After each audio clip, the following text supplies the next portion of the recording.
Hello everyone, I want to welcome you to our Athletic Boosters meeting. To open today's meeting up, I would like to start out by reading a quote from John Gordon's book, The Power of Positive Leadership. The more united and connected a team and organization is, the more they are able to accomplish together. Let's look at a couple of directly related examples of this from the sports world. A successful team, for example, the 1980s United States men's gold medal national hockey team, was not necessarily made up of the most talented players, but this group shared a common focus and came together as one unit to achieve something that most people believed to be impossible. Also, look at the numerous examples of great coaches out there. Dabo Swinney, Coach K, John Wooden, and Pat Summitt, to name a few. They so often stress the importance of being surrounded by a quality coaching staff. They acknowledge how significant they are in helping their respective programs become so successful. Individuals who share the same common goal and push each other to become better makes them a better team as a whole. As you can see, I've titled today's Boosters meeting One Common Goal. As we go through the content of this meeting, you will see how if we share and believe in a common mission as booster programs, that we can be very successful in making sure our student athletes are being provided with opportunities to grow and succeed. We all know that when it comes to high school athletics, funding is extremely important. The school and athletic department does not always have the necessary funds to cover all of the areas when it comes to supporting our sports teams. So, we have to do what's best to allocate the money so that the most crucial areas are being covered. With boosters programs, we are able to supply much more funding to our sports programs so that they can have more and even better equipment than before. As we get this meeting going, I want to thank you all in advance for all the hard work that you guys have put into our boosters programs. I'm looking forward to working with you all and continuing to build our boosters clubs. So on this slide, I want us to first ask ourselves, what is the main purpose of our boosters programs? Why do we have them? Why do we volunteer so much of our time to them? The main reason that we have boosters, in common relation to our school's mission statement, is to provide our student athletes with the best possible opportunities while they are here within our school district. We donate our time and energy in order to assure that they are getting that snack before the game, or that they have the proper equipment to train with, so that they can improve in their specific skill areas in athletics. Everything we do for the boosters should focus on the kids and their benefit. As we discuss the various program topics throughout this meeting, we want to keep in mind that we want to set these guidelines and these standards so that they can continue to be handed down as different booster leaders come in, and that we can keep organization and consistency continually within our boosters programs. Let's take a look at some positive areas that we currently have within our boosters programs. First off, our boosters generate crucial funding.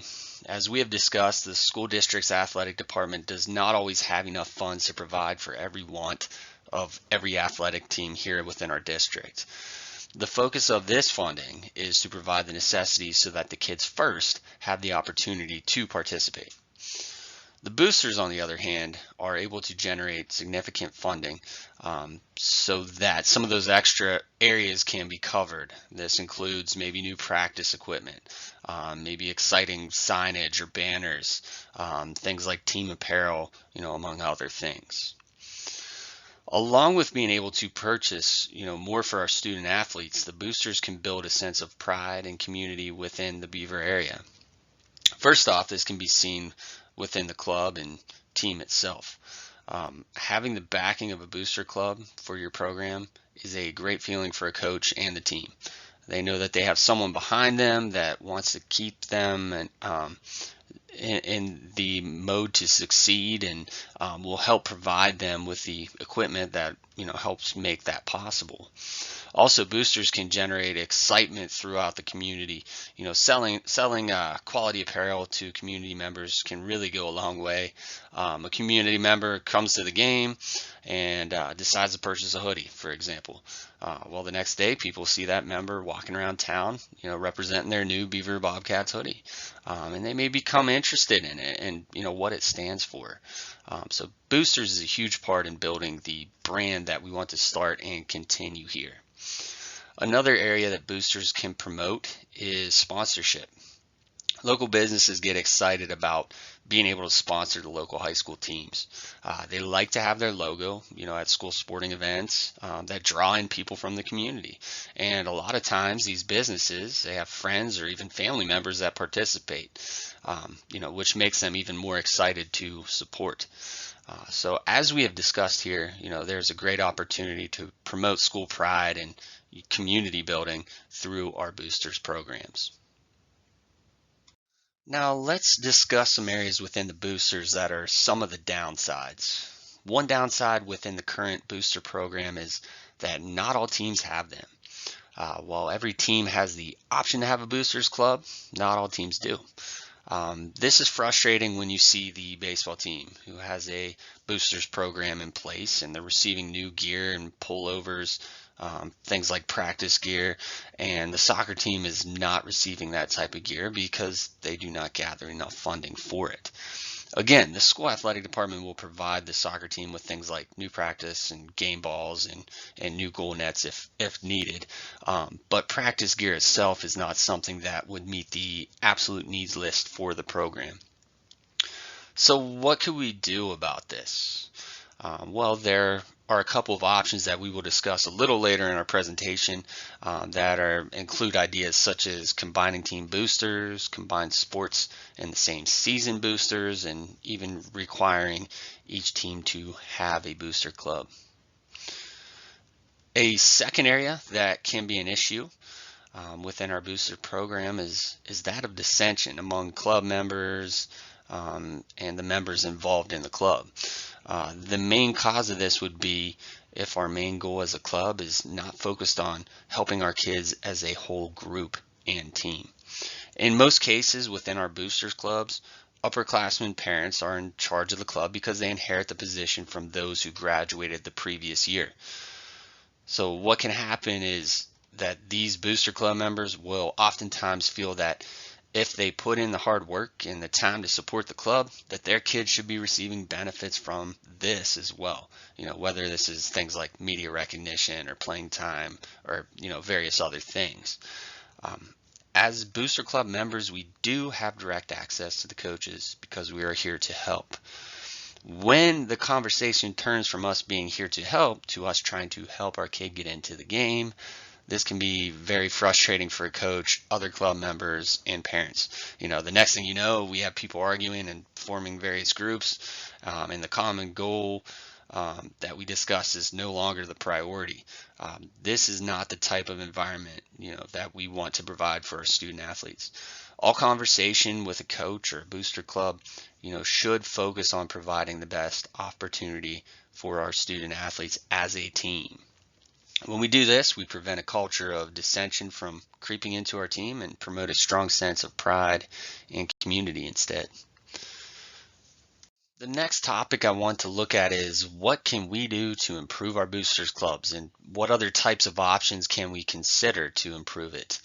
It's easy for a program to continue along with the status quo and settle with how things have always been handled.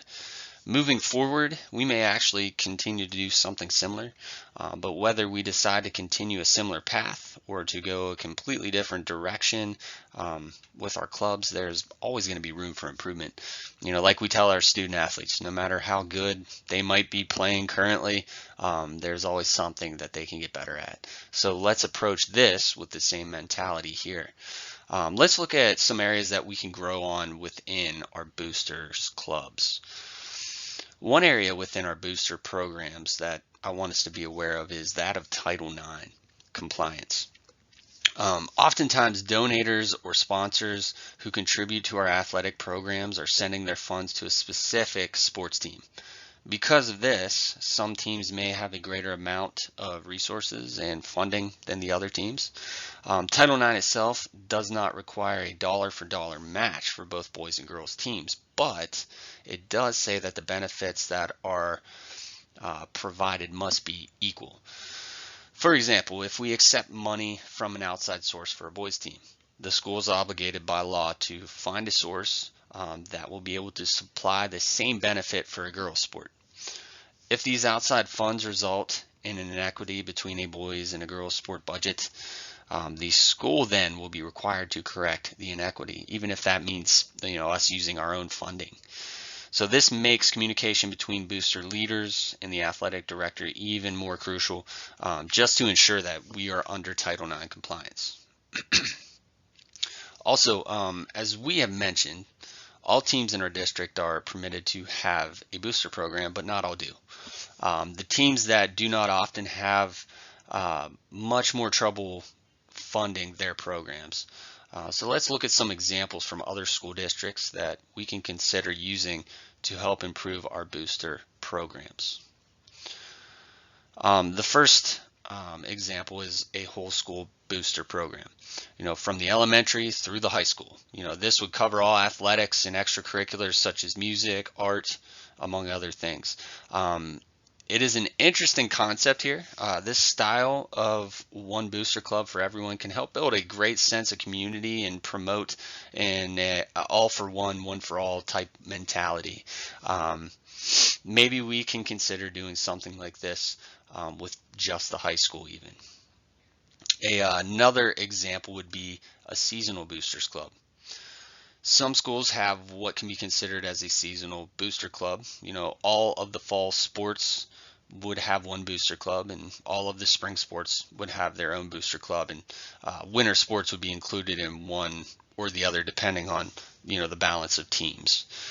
So for example, football, soccer, volleyball, and basketball teams would all be in one group, and baseball, softball, track and field, and hockey teams would be in the other group. And you could always add one to the other group, to help balance them out as well if you need to.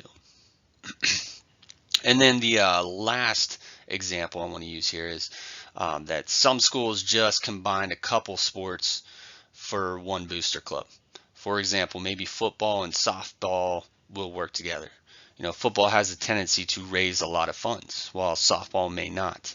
In turn, basketball and baseball can pair up and work together, and so on. These are just some ideas to help us brainstorm on how we can help ensure that all of our interscholastic programs are receiving the proper funds. While at the same time, this will alleviate some of those financial stressors that can be placed on the athletic department's budget. So fundraising is one of the biggest and probably the most important components of our boosters programs. We absolutely have the quality resources and personnel to raise a good amount of money to help fund our athletic programs. There are numerous ways that we can fundraise, and here are a couple examples. First off, we can set up special events and promotions such as car washes or golf outings or raffles even. As you can see on this slide in the right hand corner, we have a picture of the annual turkey trot that the girls basketball team puts on for their annual fundraiser.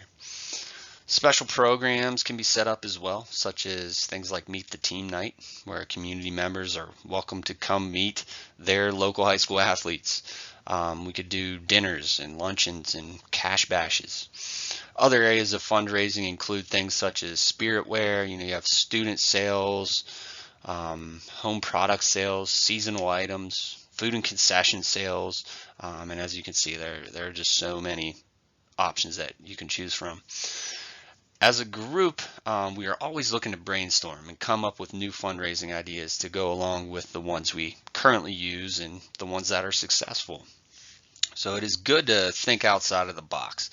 Just be sure to consider the various resources and funding that will be needed in order to put on a fundraiser.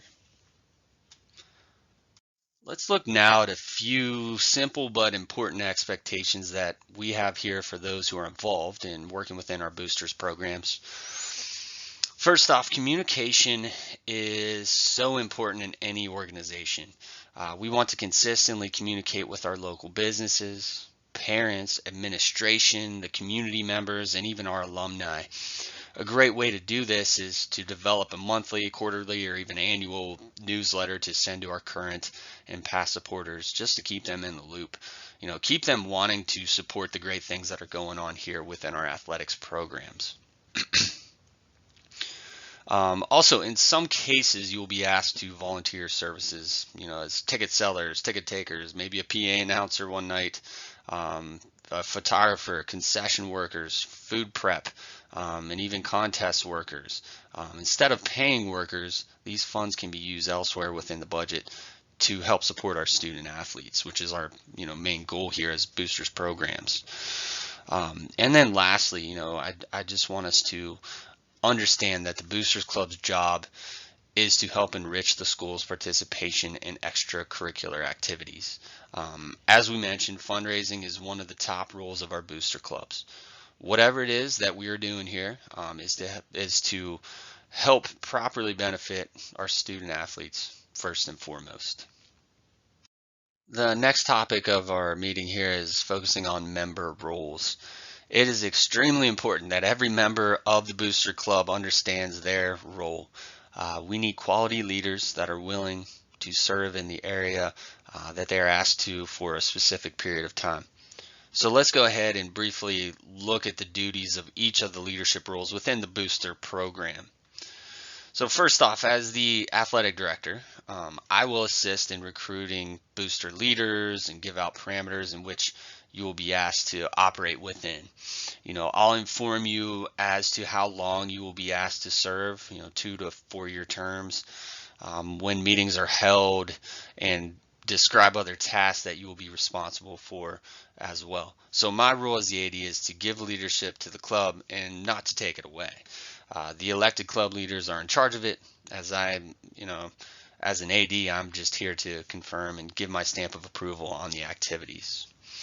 Next, the president's duties include presiding at all organizational meetings, regularly meet with the athletic director about boosters activities to keep me informed, and to meet with the treasurer to review organizational finances.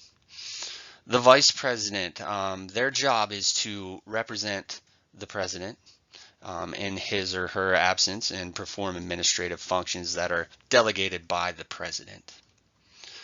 Secretaries are to keep accurate record of the association proceedings, recommendations, and report them to the membership.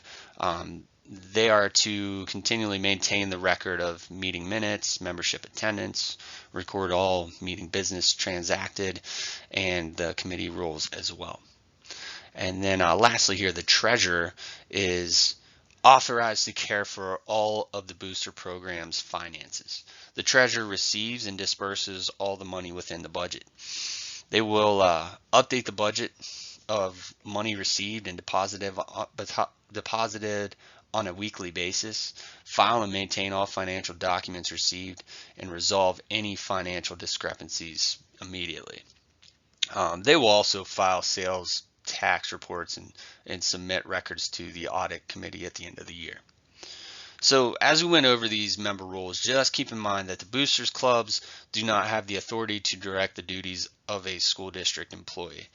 The scheduling of contests, rules for participation, methods of earning letters, and all other criteria dealing with inter-school programs are under the jurisdiction of the local school administration.